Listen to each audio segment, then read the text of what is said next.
c'est l'enveloppe qui peut s'étaler sur 1 année, 2 ans, 3 ans, selon le contenu de ce rêve. Parce que Dieu établit dans ce contenu des visions qui sont ponctuelles pour un temps et saisonnier. Quelqu'un me comprend?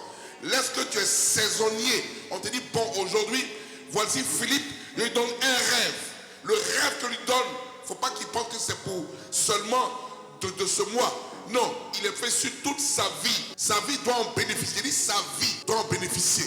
Sauf que dans ce rêve, il faut qu'il soit conscient que la vision intervient dedans. Et la vision, elle est séquentielle. C'est-à-dire, elle peut se segmenter aussi. C'est-à-dire qu'aujourd'hui, il te montre des choses en vision. C'est pour cette saison. La saison de l'hiver ou de l'été ou du printemps. La vision que tu as eue en été ne peut pas être celle que l'hiver. Jamais, no way. C'est pas possible. Sinon, tu ne peux pas changer d'habit. Mais sauf que le rêve, dans le rêve de chaque personne, quand tu reçois un rêve, veille sur ton cœur que personne ne vole ce rêve. Parce qu'il est rattaché à ta destinée. Je ne parle pas de ton destin qui est satanique. Je parle de la destinée qui est spirituelle. Lorsque quelqu'un a un destin, il n'est pas né de nouveau. Il y a une différence entre le destin et la destinée. Quelqu'un qui est destin, il voit tout ce qui est calamité autour de lui. Parce que quand il y a un accident, on dit son destin. Quand il est tombé, et son destin. On dit jamais, quand il y a un accident, on dit sa destinée. On dit son destin. On rattache le destin à tout ce qui est mal. Certaines personnes pensent que Dieu les a oubliés. Ton mariage fait partie d'une vision. Donc elle constitue ton rêve. Elle est dans le panier de ton rêve, ton mariage. Ton travail est dans le panier de ton rêve. Tes enfants dans le panier de ton rêve. Ta maison que tu as construite dans le panier de ton rêve. Tes voyages, c'est une vision dans le panier de ton rêve. C'est pour ça que quand le Dieu te montre des visions dans le rêve où le diable est attaqué, il dit mais comment Dieu m'a promu à une grande destinée comme ça et je vois que je suis fait n'importe quoi comme ça. Il dit hé, mais t'as vu des choses qui vont arriver. Dieu veut attaquer ta destinée. Donc il t'emmène, il te montre des visions où on t'attaque. Vous savez, le message de la vision est un message qui nous conduit à expérimenter comment Dieu parle à notre esprit. C'est ça la vision. Celui qui pense être aveugle, voit. Je vous dis la vérité. Pour voir Dieu, accepte d'être aveugle. Si tu vois Dieu, ferme tes yeux et vois Dieu dans ton esprit. Le don spirituel est rattaché à ton rêve. Lorsque tu as un don spirituel, mais tu as un rêve puissant. Tous ceux qui ont un rêve ont un don spirituel. Je ne te parle pas du don spirituel forcément du don de l'esprit, des 9 dons spirituels. Je parle des 21 dons. Il y a 7 dons qui appartiennent au Père. Ça s'appelle les talents. Quand tu as un rêve, il te donne des talents pour ça. Tu es talentueux. Tu connais ta chose. Tu n'es même pas chrétien encore que tu joues ton talent. Le non-chrétien, il fait un rêve aussi. Mais s'il reconnaît son rêve, il doit s'attacher à son talent pour réussir. Mais quand tu es chrétien, tu as tout à la fois. Tu as d'abord le talent que tu as reconnu. Tu as d'abord les dons spirituels que tu donnes. Et d'abord maintenant, tu as les 9 dons que tu as. Et puis tu as les ministères en plus. Les apôtres, les prophètes, les évangélistes, les pasteurs et les docteurs. Jésus nous donne 5. Donc le rêve est rattaché à ça. Quel rêve tu as ce matin pour que tu puisses des visions? Celui qui n'a pas de rêve, en fait, qui ne reconnaît pas son rêve, ne peut pas avoir de vision. Maintenant, dites-moi pourquoi. Regardez bien. Il existe des personnes ici, par exemple, où la vision est attaquée. Ils ont un rêve. Tôt ou tard, si tu es sur la terre, est-ce que tu as un rêve? Je dis à quelqu'un, quel est ton rêve? Moi, je ne sais pas. Tu as vu, tu as un problème. Quel est ton rêve? Où tu vas? Tu veux quoi?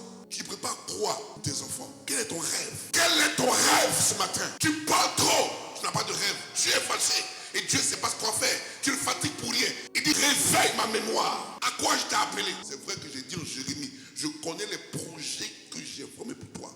Pour une de peine ou pas de bonheur, pour que tu aies un avenir. En fait, un rêve et d'espérance. Quel est ton rêve? Tu veux devenir quoi? Le ver de terre n'a jamais baissé les bras pour son rêve. Parce que quand tu lâches et qu'il marche, s'en va. Aussi longtemps qu'il n'y a pas d'obstacle. Même quand on zappe, il tourne, il contourne. Il cogne, il contourne. Tant qu'il n'est pas arrivé, il va avancer. Le rêve doit t'emmener à pouvoir défier tous les défis de la terre. Il y a d'autres qui limitent le rêve à un mariage. Le dimanche dernier, j'ai dit, il attaque les rêves et les visions des hommes de Dieu. Et j'ai rappelé à 5 éléments qui détruisent le rêve et la vision des hommes de Dieu. Premier, c'est quoi? L'esprit d'oubli est le maître chanteur. L'homme préféré de Satan. Tu as quand même droit à l'onction comment? L'onction royale, l'onction qui veut dépasser tout. Tu as oublié, il est présent. C'est pour ça que Lévitique dit, ne laissez jamais l'autel sans feu. faut qu'il y ait le feu toujours sur l'autel. C'est-à-dire, soyez toujours en flamme en prière. Parce que l'oubli ne joue pas. Il y a toujours le feu sur l'autel de Dieu pour ne pas que ça puisse s'éteindre. L'oubli va venir détruire ta vie. Prie tout. Même si c'est une fois par jour, c'est un feu. Même si c'est une fois chaque 2 jours, c'est un feu. Sauf que tu as laissé un jour, l'oubli est là. L'oubli te pousse à pouvoir te désengager tes engagements. Il te prend pour un menteur. Il te pousse à être menteur. Donc après l'oubli, il y a quoi? De distraction. Deuxième démon terrible qui attaque les visions et les rêves de ces personnes. Des esprits viennent te localiser pour détruire ta vision. Donc l'oubli, la distraction. Après ça vient le démon de la séduction. Pourquoi? Parce que lorsque tu es distrait, tu ne peux plus écouter celui qui te conseille. Dieu là, il ne tente pas. Il n'a jamais tenté quelqu'un. C'est l'homme qui est attiré par ses propres désirs. Et lorsqu'il est attiré par ses désirs, il est amorti même par la séduction. Il dit quoi? Que personne, lorsqu'il est tenté, ne dise c'est Dieu qui me tente. Vous voyez, Dieu se dédouane des conneries des hommes. Que personne, lorsqu'il est tenté, ne dise c'est Dieu qui me tente. Car Dieu ne peut être tenté par le mal. D'abord lui-même, personne ne le touche. Il dit Satan vient en moi, mais il n'a rien en moi. Donc personne ne peut toucher Dieu comme ça. Pas possible. Et il est tenté lui-même par le mal. Et il ne peut lui-même, il ne tente personne. Mais chacun est tenté quand il est attiré et amorcé par convoitise. Par sa propre convoitise. Ce n'est pas Dieu qui a mis tes yeux qui ont dit Vous savez, la convoitise là, des yeux, là, elle a que de sérieux problèmes à Ève. Parce que quand elle va regarder le fruit, elle va commenter. Il est agréable à la vue. Vous dites par exemple que l'ennemi détruit ta vie. Il n'attend pas seulement que l'impudicité, qui est le 4e démon, qui va te permettre de pouvoir pousser ta sémence à sortir pour te détruire. Et la mort arrive. L'impudicité emmène la mort. Parce que l'impudicité, lui, il arrive lorsqu'il veut tout faire pour sortir ta sémence. Mais chacun est tenté quand il est attiré par son propre convoitise. Continue ma fille. Verset 15. Puis, la convoitise, lorsqu'elle est conçue, et lorsque tu es parti avec la sœur ou le frère, elle enfante le péché. Le péché, c'est lorsque la chose est finie. Lorsque tu as senti que la semence est sortie. Lorsque la femme a été satisfaite. La femme sait que voilà. Le péché, ce n'est pas le fait de pouvoir entrer. Non. C'est lorsque la femme dit, le monsieur dit, le péché, c'est ça le péché. Lorsque Ève a mangé la pomme, Philippe, la pomme dont on parle ici, la pomme, c'est impudicité. Ce n'est pas un débat. Si les pasteurs ont peur de vous dire, moi je vous dis aujourd'hui. La pomme là, c'est l'impudicité. D'accord? Très bien. C'est-à-dire que Ève a regardé Lucifer, qu'on appelle le serpent, de par son caractère. Pas serpent, tu as eu serpent marché. Il arrive. De par son caractère. Parce qu'on dit, désormais tu rempliras, c'est-à-dire il marchait avant. D'accord. Donc de par son caractère, Lucifer a séduit Ève. Il est parti avec Ève. Il a mis sa sémence en Ève. Par des rapports. Il faut que ton esprit s'ouvre aujourd'hui. Les rapports que Ève a eus avec Satan ont donné naissance à Caïn. C'est ça que Jean dit Caïn est du diable. Et lorsque Ève est partie avec Lucifer, avec Satan de son nom, il a pollué Ève. Mais Dieu ne s'est pas senti concerné. Parce que Dieu préserve la sémence du mal. La femme a des sémences. Sauf que le combat que Dieu doit mener, c'est que Adam n'est pas allé avec Ève à cause de la souillure. Donc, je ne te touche pas. Donc, Adam qui est là, et Satan pousse Ève à appeler Adam pour que sa sémence soit souillée. Et Ève appelle son mari. Elle dit, me voici, c'est bon, il a goûté, va à moi. Et il va avec son épouse et il souille. Donc, il a le caractère de son père. Ce qui fait que, par exemple, il ne respecte pas Dieu. Il dit, moi, je suis gardien de ton fils. C'est ça le système. Donc, Satan que vous voyez là, par exemple, est venu garder le plan de Dieu. Regardez, nous à la base, on est une sémence qui se trouve chez Dieu. C'est ça qui dit, je vous ai ceux qu'il a connus d'avance. Nous sommes une sémence chez Dieu. Et Dieu prend cette sémence-là. Il ne donne pas à la femme. Il met ça en l'homme. C'est l'homme qui a la sémence. La femme reçoit. Elle est couveuse. Elle n'est pas sémence. Donc nous crions des couveuses et des personnes donateurs aussi de la sémence. Dans ce que Dieu donne. Dès l'instant où Dieu donne cette sémence à l'homme, l'homme a l'obligation de donner cette sémence à la femme afin de procréer et de créer ce qu'on appelle une procréation, c'est-à-dire une lignée divine. C'est sur le plan-là, c'est ce rêve-là de Dieu-là que Satan est venu gâter à la Genèse. Et il a pollué ça. Mais Dieu, dans son plan rédempteur, va permettre de retrouver la sémence-là, la nettoyer et la ramener chez Dieu. C'est pour ça qu'on existe. Ça s'appelle la nouvelle naissance. La nouvelle naissance arrive pour le plan rédempteur, pour nettoyer la pollution de Satan, pour que nous puissions naître encore de nouveau. Il s'appelle you are born again. So again means on était mort, you are dead. On était mort et puis on est revenu. La mort là, c'est ça que Satan a posé. Mais Dieu nous ressuscite. Et quand on est ressuscité, il n'y a personne pour nous polluer encore. Il dit quoi? Ne t'étonne pas que je t'ai dit, il faut que tu naisses de nouveau afin d'opérer dans la dimension céleste. Continue ma fille. Vous comprenez? Le vent souffle où il veut et tu en entends le bruit, mais tu ne sais d'où il vient ni où il va. Mais il en est ici, mais d'où il va?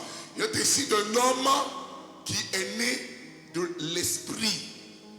Dieu veut que nous soyons un vent désormais et qu'on ne nous maîtrise pas. Mais on sait qu'on est présent. Nous sommes des vents. Nous soufflons. Nous faisons du bruit. Mais on ne sait pas où on va, mais où on vient. Mais cependant, nous sommes des vents puissants. Une détermination qui perturbe le diable.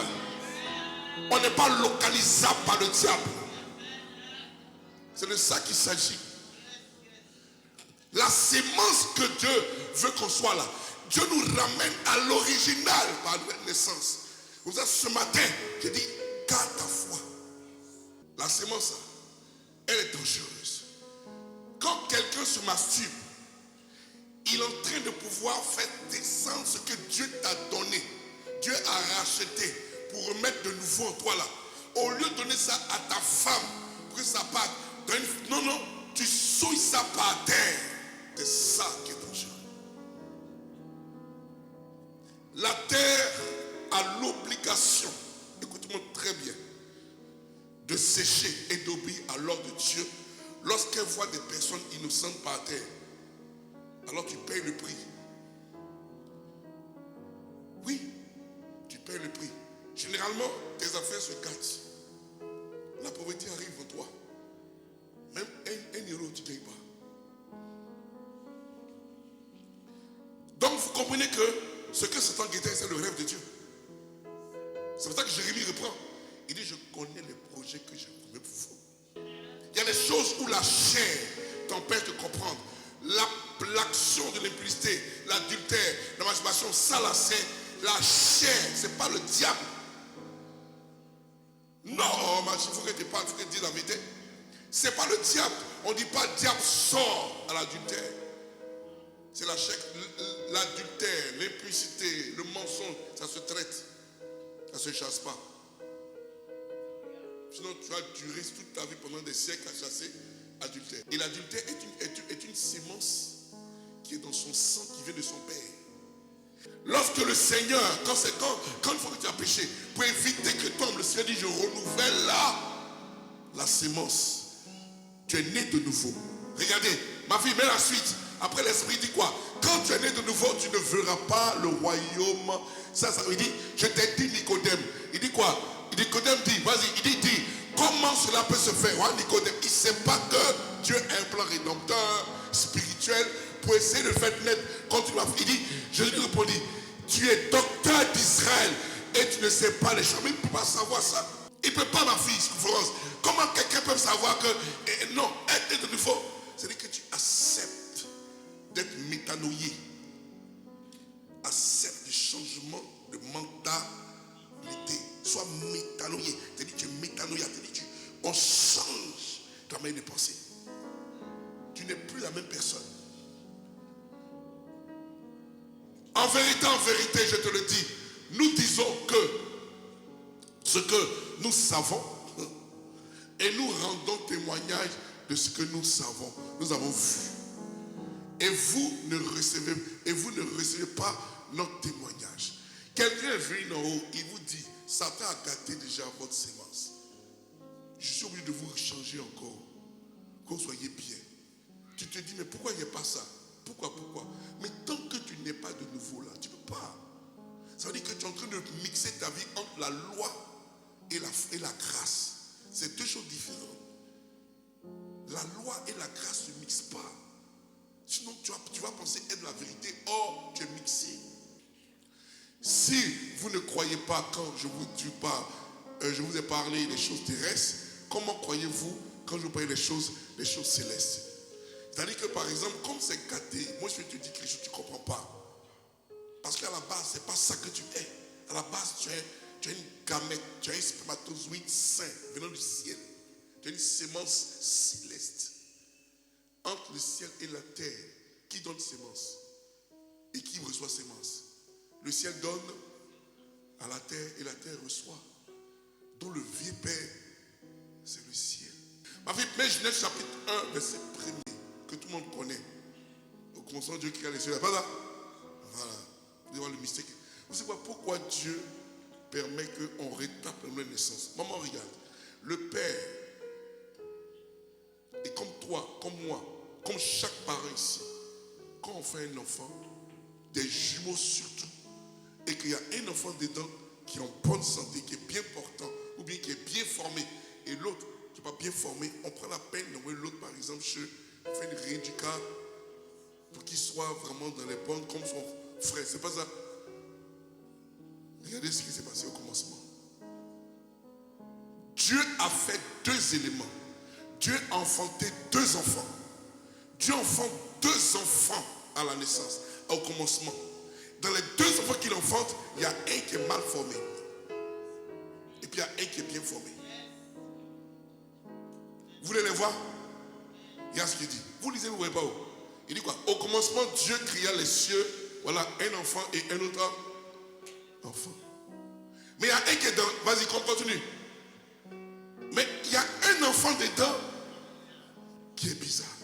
Et c'est nous qui sommes déformés. Nous là, hommes là.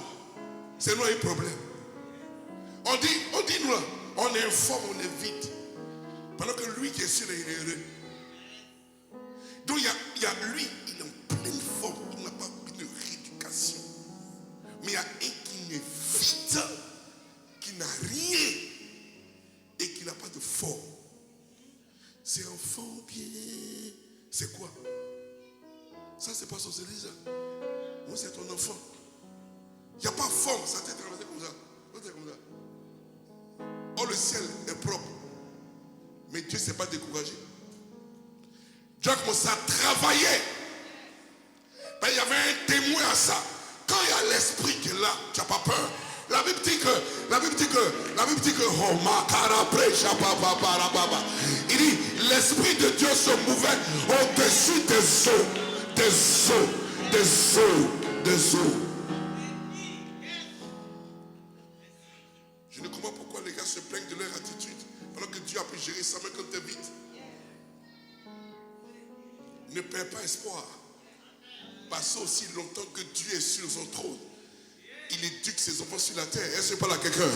Il éduque sur la terre. Il veut te transformer et te remplir. Il veut que tu sois une personne puissante. Ne doute pas de ton potentiel. Parce que Dieu ne t'a pas abandonné. Lorsque Moïse a compris ça, il a fait un cantique. Ma fille, met Deutéronome chapitre 33. Je le lis, mon seul. Il fait un cantique. Quand Moïse comprend, il fait un cantique sèche. Moïse a compris, il a commencé à faire le cantique de Moïse. Deutéronome chapitre 32.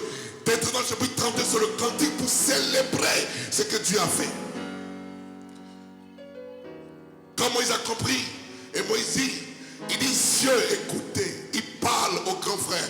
Il parle à celui qui est né. Il parle à celui qui était déjà parfait. Il parle à lui à qui Dieu a donné l'intelligence. Dieu a gardé le mystère de leur grade. Il parle au aux cieux. Il dit, cieux, prêtez l'oreille, car je parlerai, parce que je sors de la terre. Mais écoutez, je veux te parler parce que c'est par toi que véritablement mon frère et mon oncle m'a fait. Mon oncle m'a établi, mon père m'a établi au travers de toi. Il dit, cieux, prêtez l'oreille et je parlerai. Terre, écoute les paroles de ma bouche, parce que je viens de toi. Il parle toujours, il parle toujours. C'est pour ça qu'il faut que tu parles toujours. L'autre soit pas, parle, rappelle aux cieux que ton papa a été créé au même titre que lui et que c'est par lui seul le ciel que tu peux toi retrouver ton héritage. Par les cieux et par la terre. Et dis à la terre, je viens de toi, rétablis-moi. J'étais informe vide et j'étais quelque chose. J'étais informe vide et tu m'as fait une femme puissante. J'étais informe vide et tu m'as positionné les nations. De ça qui s'agit.